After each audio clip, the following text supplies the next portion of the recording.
Hi, I'm Richard Byrne. In this video, I'm going to show you how to use an audio file as a timer in Google Slides.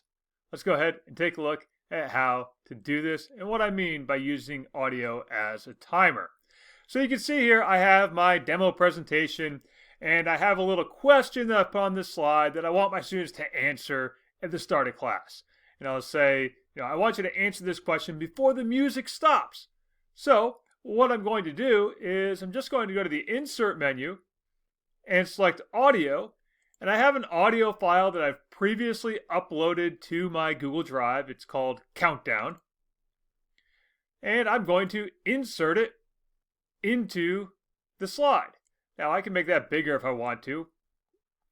Doesn't matter how big or small it is because I'm going to have this play automatically as soon as I click to this slide, and the music will start playing and my students are just going to have to answer the question before the music stops.